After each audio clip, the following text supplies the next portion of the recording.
Assalamualaikum warahmatullahi wabarakatuh. Kami dari kelompok 3 yang beranggotakan saya sendiri, Hamdatul Rifaiyah, Elvira Maulida, Tika Lailatul Nisa, Khairul, Nia Maulida, dan Nurul Hidayati akan membahas tentang tren perkembangan kepariwisataan. Untuk materi pertama akan disampaikan oleh saya sendiri.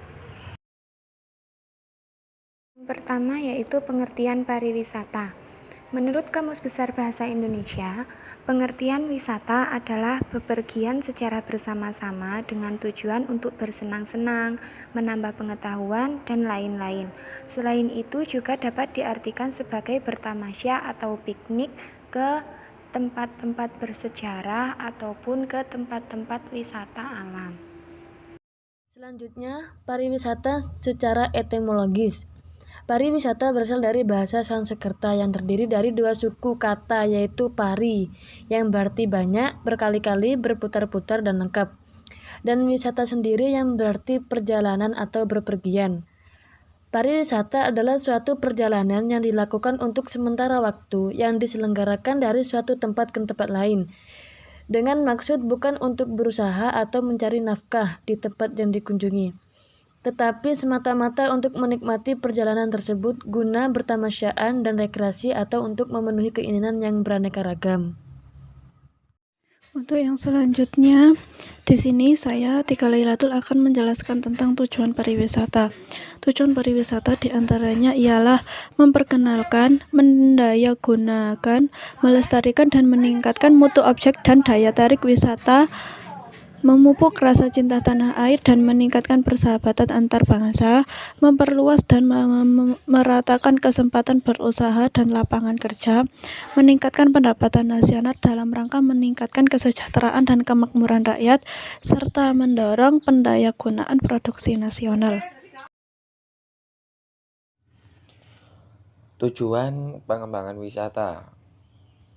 Tujuan pengembangan wisata di Indonesia terlihat dengan jelas dalam Instruksi Presiden Republik Indonesia nomor 9 tahun 1969, khususnya bab 2 pasal 3 yang menyebutkan usaha-usaha pengembangan pariwisata di Indonesia bersifat suatu pengembangan industri pariwisata dan merupakan bagian dari usaha pengembangan dan pembangunan serta kesejahteraan masyarakat dan negara. Maka dari itu, adanya pariwisata untuk mengembangkan ekonomi dari masyarakat sekitar dengan memanfaatkan potensi yang ada di sekitar. Saya, Elvira Maulida, akan melanjutkan penjelasan dari teman-teman saya, yaitu jenis-jenis pariwisata. Yang pertama adalah pariwisata lokal. Pariwisata lokal merupakan pariwisata yang ruang lingkupnya sangat terbatas, hanya pada tempat-tempat tertentu pada suatu daerah. Misalnya seperti wisata yang ada di Kota Bandung, Kota Malang, dan lain-lain. Yang kedua adalah pariwisata regional.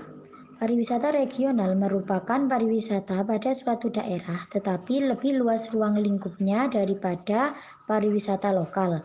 Misalnya seperti pengunjung berwisata mengunjungi tempat-tempat yang ada di Jawa Barat, Jawa Timur, dan lain sebagainya. Kemudian yang ketiga adalah pariwisata nasional.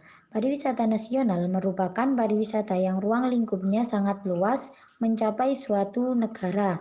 Biasanya pariwisata yang datang bukan hanya dari dalam negeri tapi juga dari luar negeri.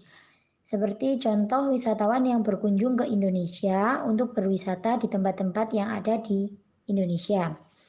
Kemudian yang keempat adalah pariwisata regional internasional, yaitu pariwisata yang ruang lingkupnya lebih luas daripada nasional, tetapi memiliki batas-batas tertentu, misalnya berwisata di negara-negara yang terdapat di Eropa Barat, Asia Timur, Asia Tenggara, dan lain sebagainya.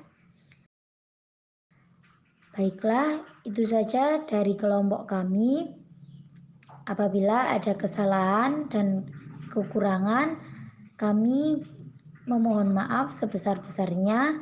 Wassalamualaikum warahmatullahi wabarakatuh.